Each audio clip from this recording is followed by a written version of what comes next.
Bom dia a todo mundo, obrigado por estarem aqui no domingo de manhã, não é fácil. Eu sou Turicas, minhas mídias sociais são todas Turicas, meu e-mail é esse aqui, alvaro@pythonic.café. A minha empresa, Pythonic Café, ela, como o Érico falou, a gente trabalha com dados abertos, software livre para gerar impacto social. Dos projetos que a gente tem a ver com dados do mercado financeiro é justamente o que eu vou apresentar aqui para vocês hoje. Eu já estou envolvido com software livre desde 2004 e com Python desde 2005. Eu já tenho uma longa data aí, de experiência com isso. Tudo que a gente faz, a gente tenta liberar o código. E eu já tenho alguns anos coletado nesses dados do mercado financeiro, eu decidi transformar tudo numa biblioteca para liberar o código e facilitar para que todo mundo tenha acesso também. Bom, o que eu preparei aqui hoje para falar com vocês? Primeiro, eu vou falar de maneira geral do projeto, o que é, né, características, instalação e tudo mais. Depois a gente vai entrar numa jornada financeira, então aqui é como se fosse uma pessoa começando a vida adulta, né, aprendendo sobre finanças, o que ela vai aprendendo ao longo do tempo, sobre inflação, né, que o dinheiro vai perdendo valor, se a pessoa quiser guardar algum dinheiro na poupança, né, quanto que rende, aí a gente vai vendo os cofrinhos, caixinhas, tesouro direto, fundos imobiliários, ações, índices, a gente vai ver como pegar dados disso aqui tudo, tá? Alguns exemplos eu vou rodar aqui, outros eu vou só mostrar o código, ou porque demoram para rodar, ou porque, enfim, a gente não tem muito tempo, tá? Mas dá para fazer bastante coisa na biblioteca, até bem além do que eu vou conseguir apresentar aqui, porque a gente tem pouquíssimo tempo. E no final eu vou falar como contribuir também. Bom, o projeto se chama Mercados, tá? A ideia é justamente ter dados de vários tipos de mercados diferentes, mas englobando o mercado financeiro, né? Tá lá disponível no GitHub da Pythonic Café, quem inclusive gostar, deixa uma estrelinha lá depois, github.com/pythoniccafé/mercados. Ela, além de ser uma biblioteca Python, também tem uma interface de linha de comando. Então, praticamente tudo que você faz pela biblioteca, você consegue digitar alguns comandos e baixar os dados só com um comando, sem precisar ficar sempre fazendo um código Python, tá? Ela baixa, extrai e limpa, né, esses dados do mercado financeiro, tá? E aí, queria colocar uma ênfase aqui em extrai e limpa, que muitas vezes esse processo é bem complexo de fazer. Tem, por exemplo, arquivos que são estruturados em XML gigantes.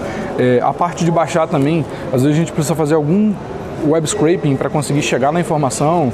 Então nem todos os dados estão já no formato legal ou estão fáceis de serem acessados. E a ideia é justamente facilitar totalmente o acesso, ser o mais intuitivo possível.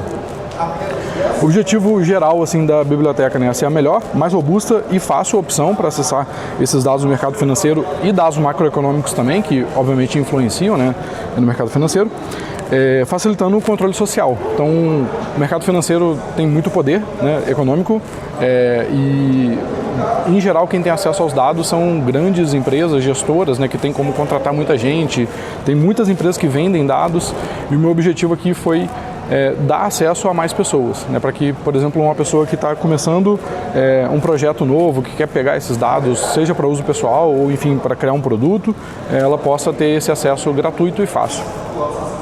Bom, algumas características gerais da biblioteca, do projeto, né, como um todo. É software livre, os dados só vêm de fontes originais e oficiais. Então, o que significa isso? O IBGE é a fonte original, né, do IPCA, é o IBGE que gera o dado do IPCA. Então, se a gente precisa pegar o IPCA, a gente vai lá no IBGE e pega o dado direto da fonte original, tá? Mas a gente também pode pegar dados de fontes oficiais. Por exemplo, o Banco Central também publica os dados de IPCA. O Banco Central não vai mentir para a gente, né? Não vai colocar um valor diferente do valor do IBGE. Então são duas fontes que, por exemplo, poderiam estar, e nesse caso estão na biblioteca. Eu consigo então acessar. Qualquer outra fonte terceira que publique os dados não vai ser o escopo dessa biblioteca. Então o objetivo é beber direto na fonte. Os dados que a gente acessa são abertos e gratuitos, então eles não têm nenhum problema com relação a algum tipo de proibição, né, de baixar, de usar. Então são dados que estão disponíveis para qualquer pessoa. Eu tentei criar uma biblioteca bem minimalista, então, por exemplo, não tem pandas, tem algumas dependências sim, mas eu tentei diminuir ao máximo o número de dependências para ficar também uma coisa bem leve. Tentei criar uma interface pythônica, né, que seja intuitivo para quem sabe Python, para que ela seja o mais idiomática possível. E aqui está uma diferença talvez aí para outras bibliotecas, é que todos os modelos, né, as data classes, os métodos, tudo eu dei nomes em português, né? Primeiro porque às vezes fica difícil traduzir algumas coisas que não tem exatamente um termo específico, né, em inglês, porque a gente tem características bem específicas do Brasil com relação a alguns produtos financeiros.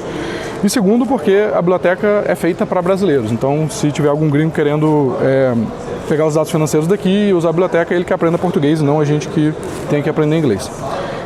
Bom, as fontes suportadas hoje são a Comissão de Valores Imobiliários, que é a instituição que regula, né, o mercado financeiro, a CVM, o Banco Central do Brasil, que regula, né, enfim, um monte de coisa, principalmente os bancos, a Secretaria do Tesouro Nacional, que é responsável pelo Tesouro Direto, para quem já conhece aí, a B3, que apesar de ser uma empresa privada, né, é a única bolsa que a gente tem hoje no Brasil, e o IBGE, o Instituto Brasileiro de Geografia e Estatística.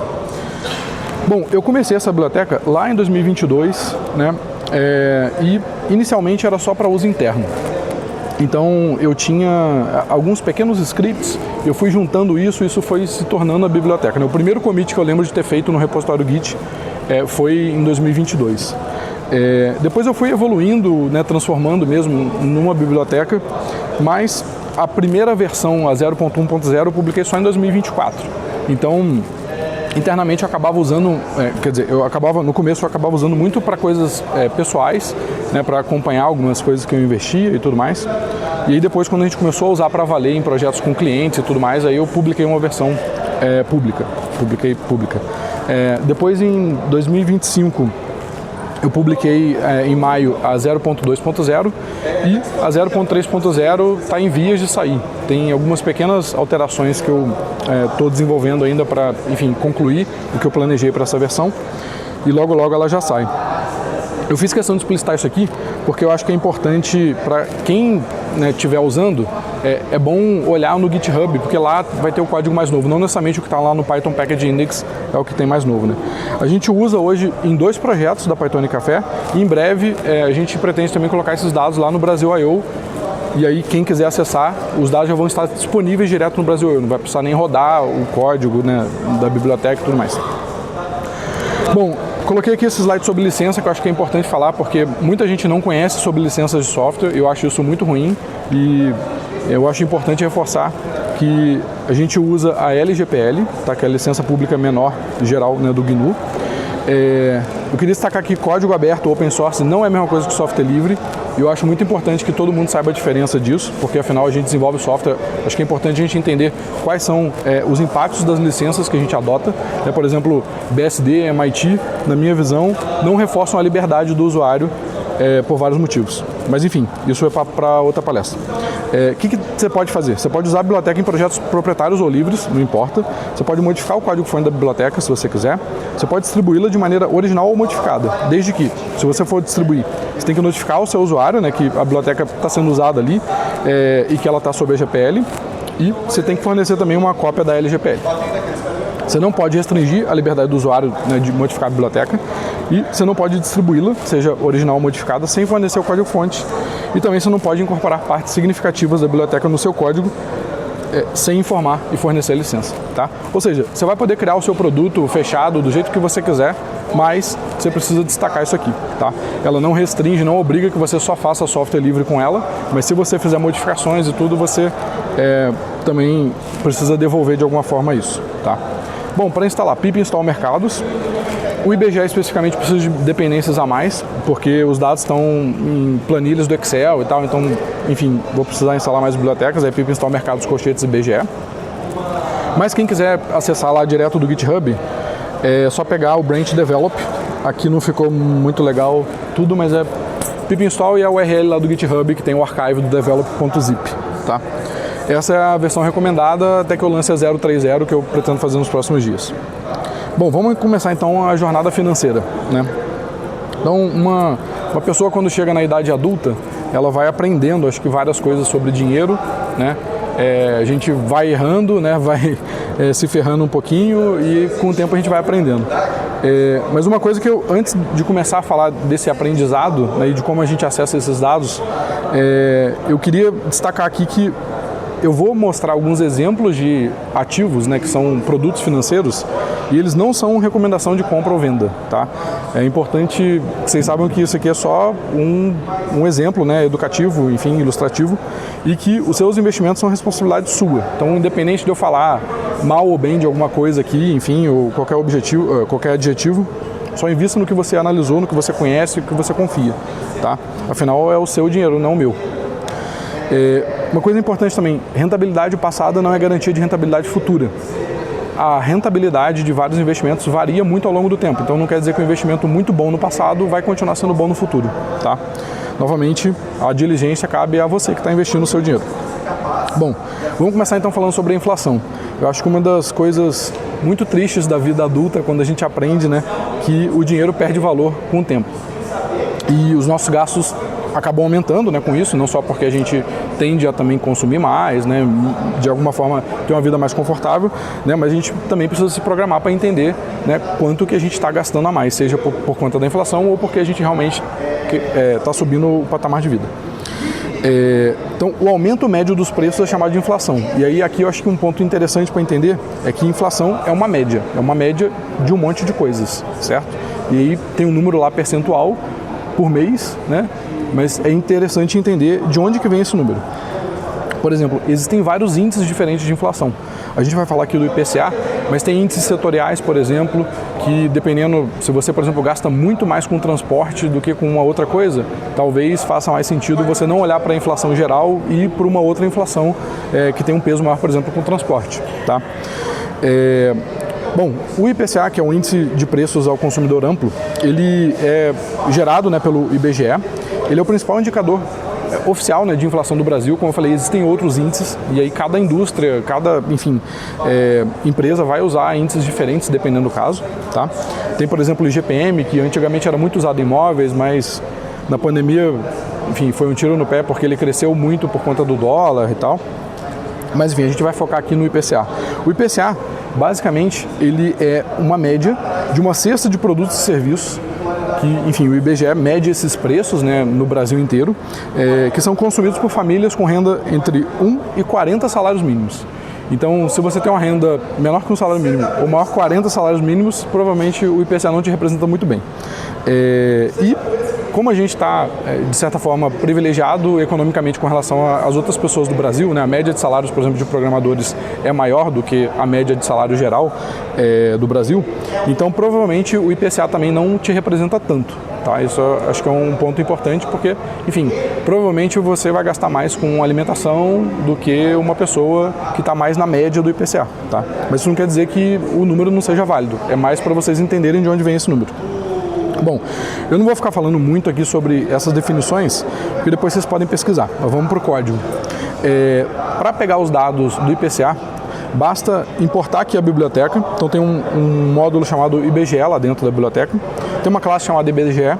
A gente instancia a classe e aí chama o método histórico passando a taxa que o índice que a gente quer. Então no IBGE a gente tem o IPCA, tem o IPCA 15, enfim, tem outros índices lá disponíveis. Basta passar isso. Esse método aqui vai retornar um gerador para a gente pode iterar sobre ele. O objeto que ele vai devolver aqui para a gente tem os atributos data e valor. E basicamente é isso. Tá? Você não precisa saber mais nada além disso daqui. Eu vou rodar isso aqui. Eu espero que a minha conexão à internet aqui me ajude. E vamos lá.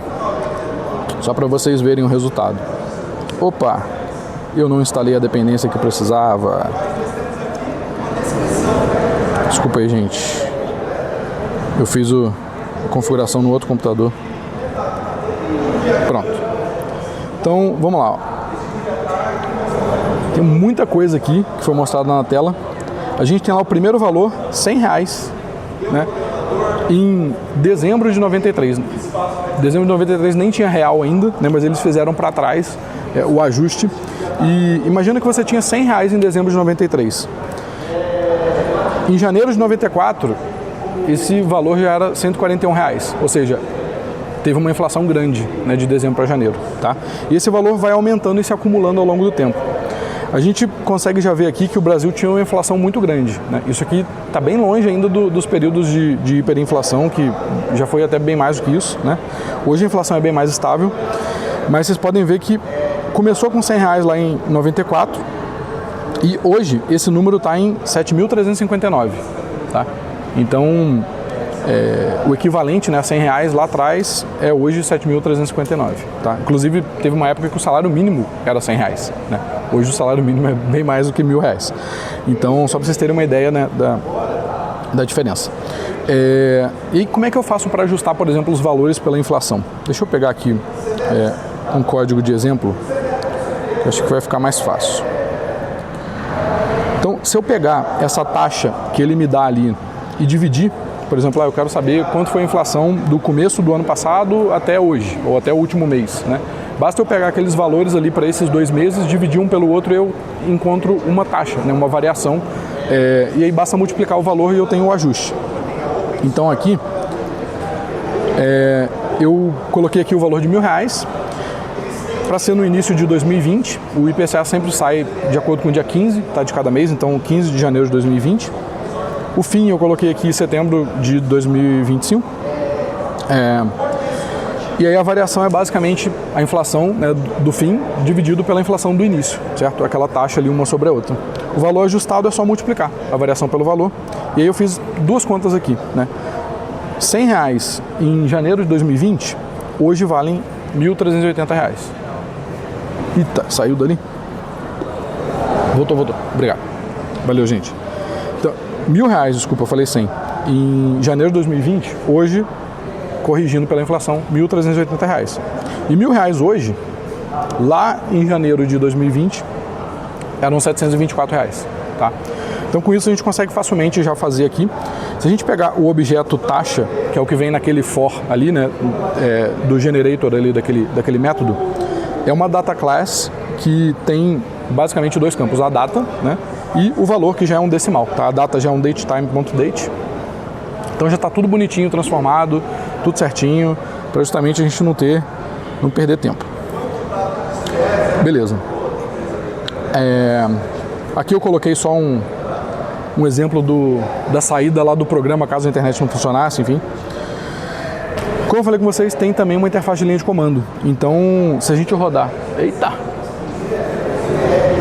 Se a gente rodar Python-M mercados.ibge, a gente pode chamar esse método histórico e passar o que a gente quer, no caso do IPCA.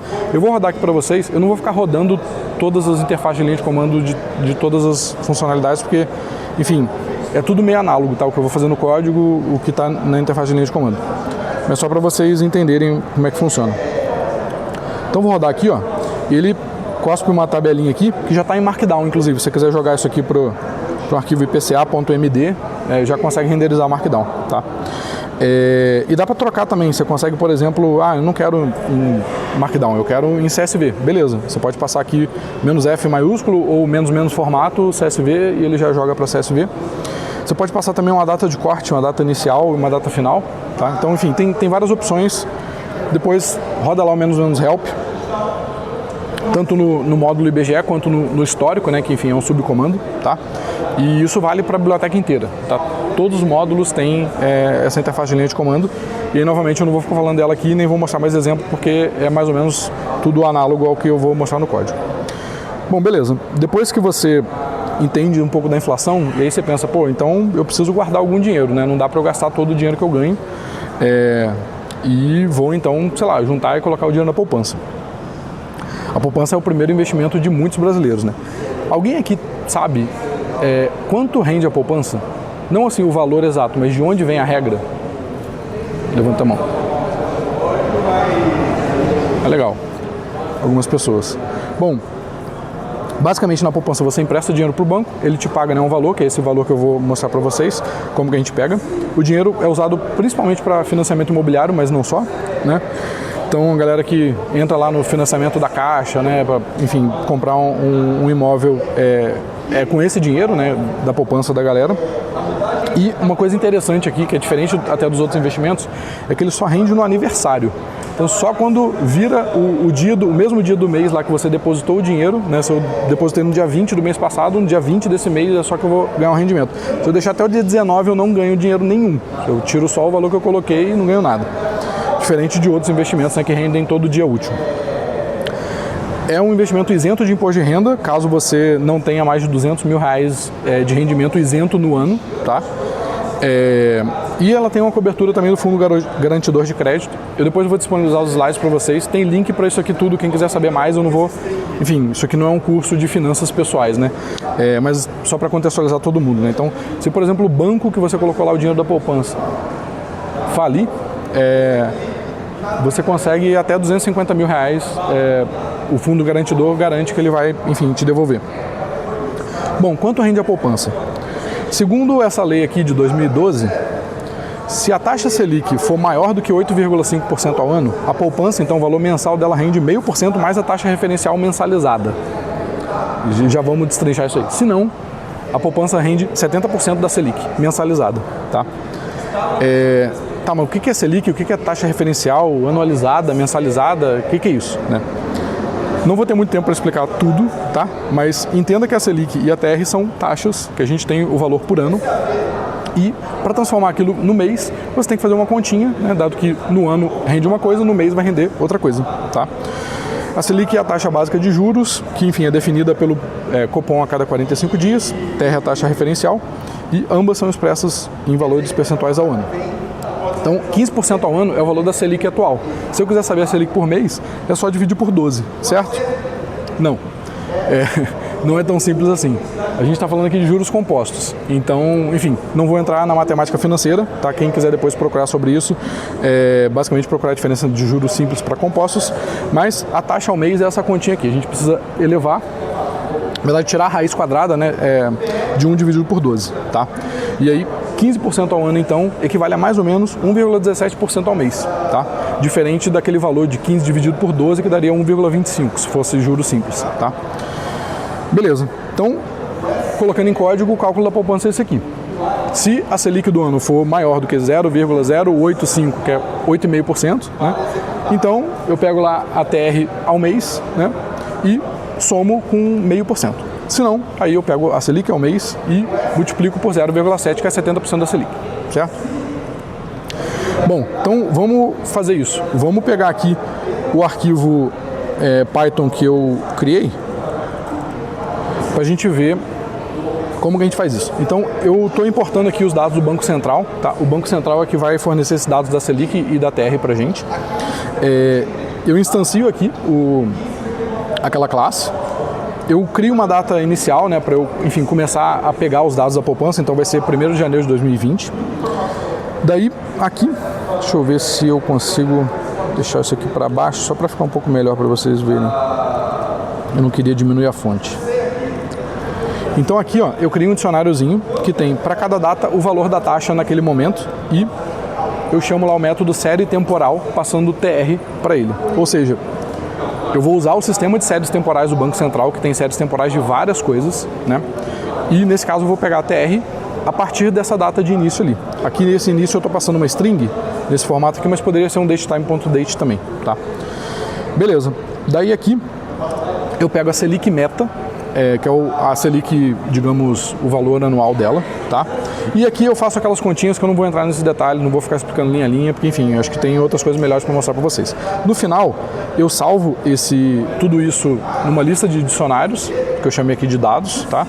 E aí depois eu gero aqui um CSV com esses valores da poupança, tá? Eu já tenho ele pronto aqui, para não precisar rodar, porque eu não sei se vai demorar muito tempo. Mas depois eu rodei um outro script que eu criei que gera um gráfico. Então ele pega aquele CSV e gera um gráfico. Só para vocês terem uma noção, o gráfico é esse aqui, ó. Então a taxa que está mais acima aqui é a Selic mensal, tá? Essa taxa que está aqui no meio é a poupança. E a taxa que está aqui embaixo é a taxa referencial, tá? Dá para ver aqui, ó, que quando a Selic está menor do que 8,5%, a poupança sobe meio que junto com ela, ó. São escadinhas aqui que vão juntinhas, né? Obviamente a poupança rende menos do que a Selic, né, que é 70%, mas elas vão subindo junto. Quando chega nesse patamar aqui, ela começa a ter uma variação igualzinha à variação da taxa referencial aqui embaixo. Dá para ver que tem esse ruidinho ali, né, que sobe, desce e tal. Enfim, então hoje a poupança está rendendo aí um pouquinho mais 0,6% ao mês, tá? E a Selic está em 1,17% ao mês. Então a Selic é bem maior, né, do que a poupança. Bom, as séries que estão disponíveis lá no módulo do Banco Central: Selic, CDI, taxa referencial, dólar e outras moedas também, que o Banco Central publica os valores de compra e de venda. O IPCA também, como eu falei, o Banco Central espelha algumas séries temporais de outros órgãos, tipo do IBGE, né? E tem muito mais coisa, tá? Não vou entrar em todos os detalhes aqui. Bom, a interface de linha de comando, mesma coisa. Roda lá, você consegue pegar. Aqui eu coloquei histórico, mas eu acho que é série temporal, o nome do subcomando, sem querer copiei e colei, provavelmente eu coloquei errado, tá? Mas você passa aqui, por exemplo, eu quero o CDI, iniciando lá em 1º de janeiro de 2025, e você pode passar o nome de um arquivo que ele vai salvar já a planilha para você. Só rodar o help, beleza? Bom, aí com certeza você vai ouvir, né, de algum amigo assim: ah, poupança não rende nada, né? Vamos colocar o dinheiro no cofrinho do banco X ou Y, ou naquelas caixinhas, né, que vai render muito mais. Aí você vai ver propaganda lá, né, a galera brigando para você colocar o dinheiro nesses cofrinhos. Esses investimentos são CDBs ou RDBs, que basicamente você empresta dinheiro para o banco, certo? É diferente da poupança porque o banco tem uma liberdade diferente, né? Da poupança ele tem que usar para financiamento imobiliário e tal. Bom, em geral, eles pagam um percentual do CDI. Por exemplo, aqui vai render 100% do CDI, aqui vai render 105% do CDI, por aí vai, tá? Cuidado com as pegadinhas, que tem banco oferecendo aí 130% do CDI, só que você pode colocar no máximo R$2.000. E aí, qualquer valor acima disso passa a render 100% do CDI, tá? Mas enfim, esse cara aqui tem imposto.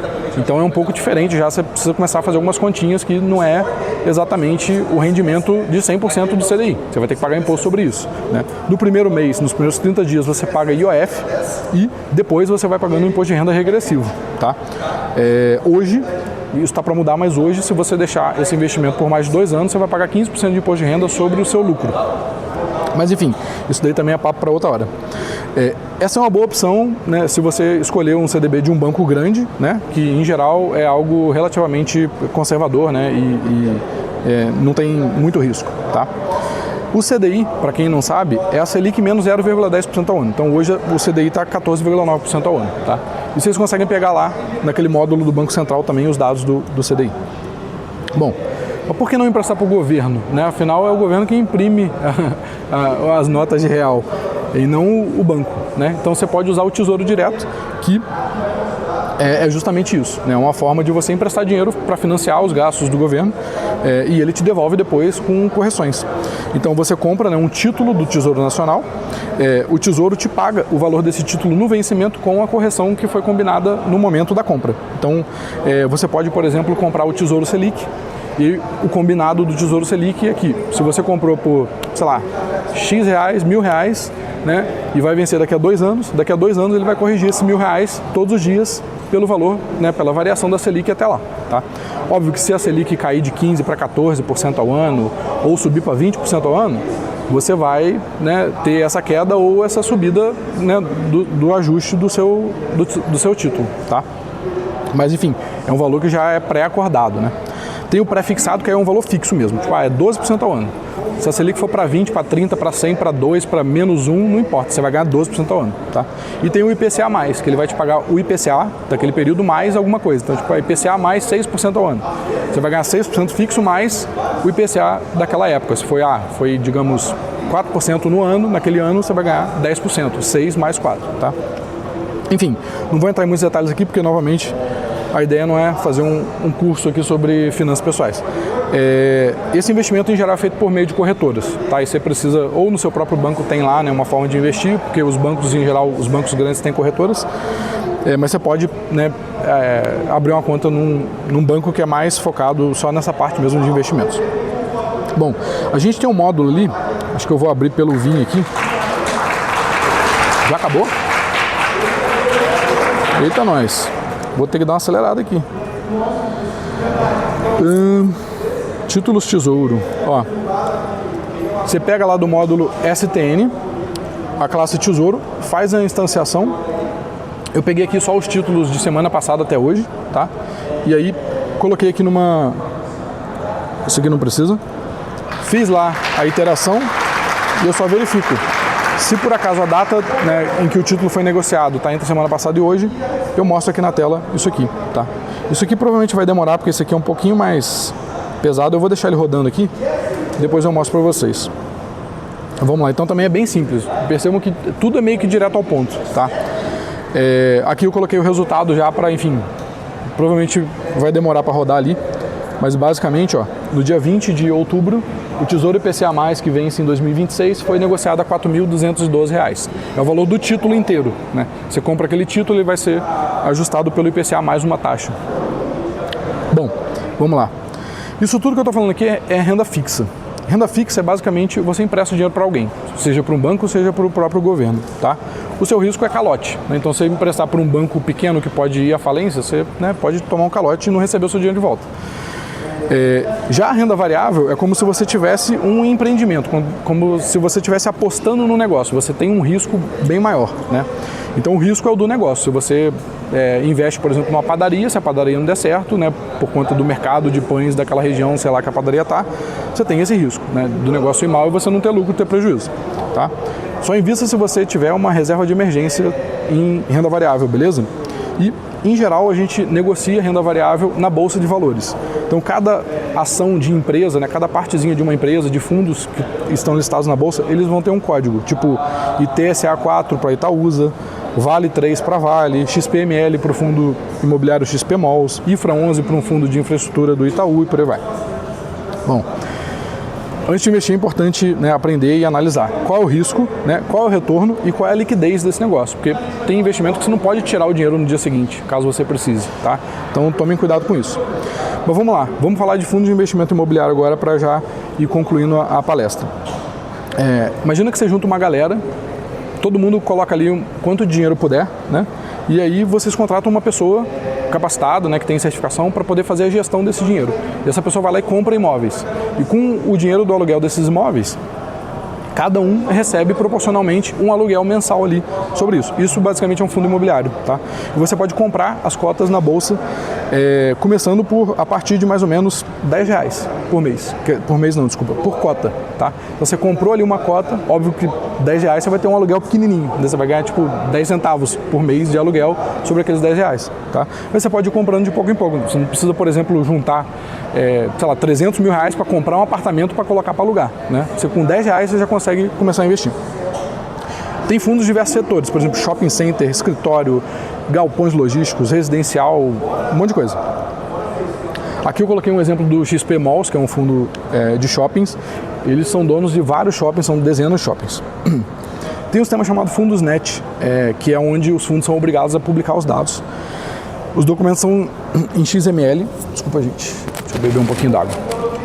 Vários XMLs possuem muitas inconsistências, é caótico, assim, se puderem, evitem ter que lidar diretamente com esses XMLs, eu já fiz isso por vocês.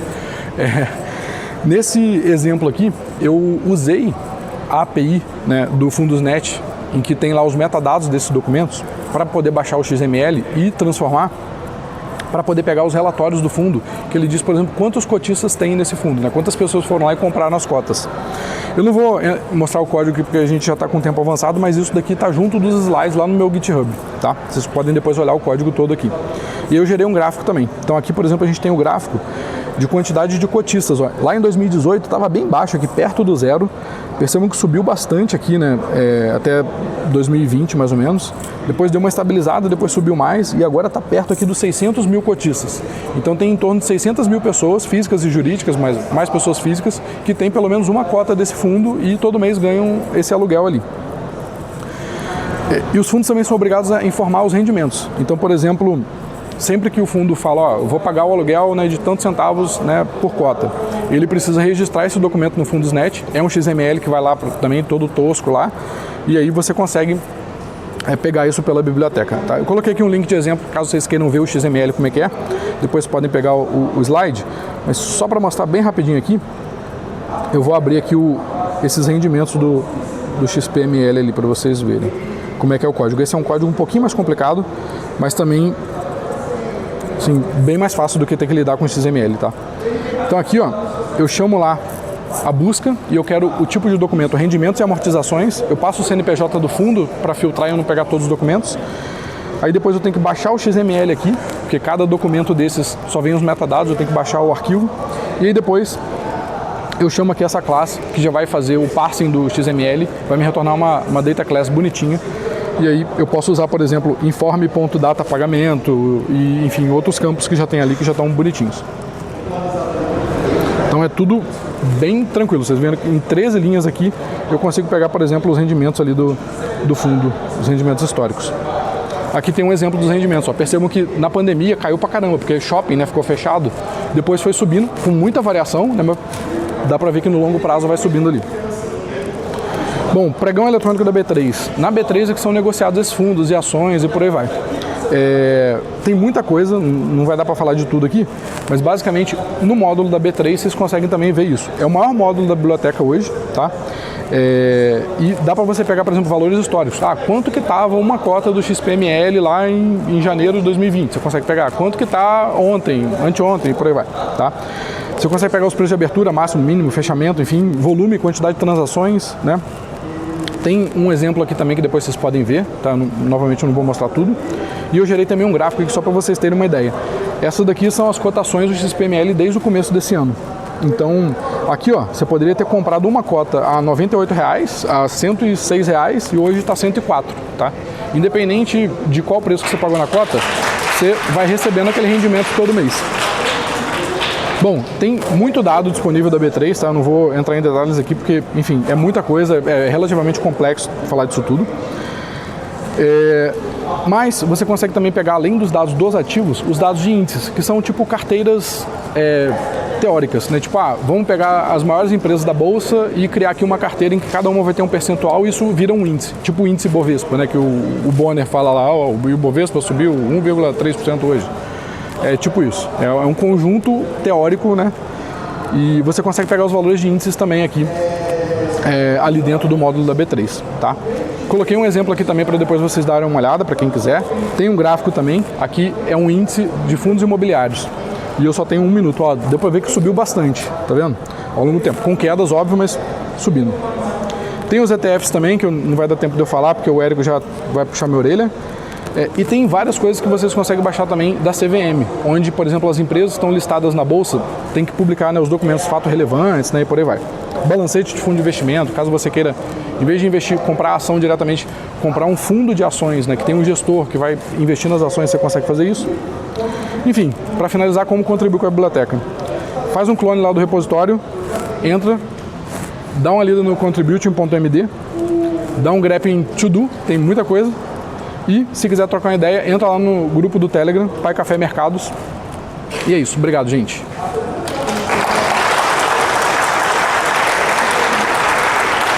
Esse é o link dos slides, que tem todo o código também.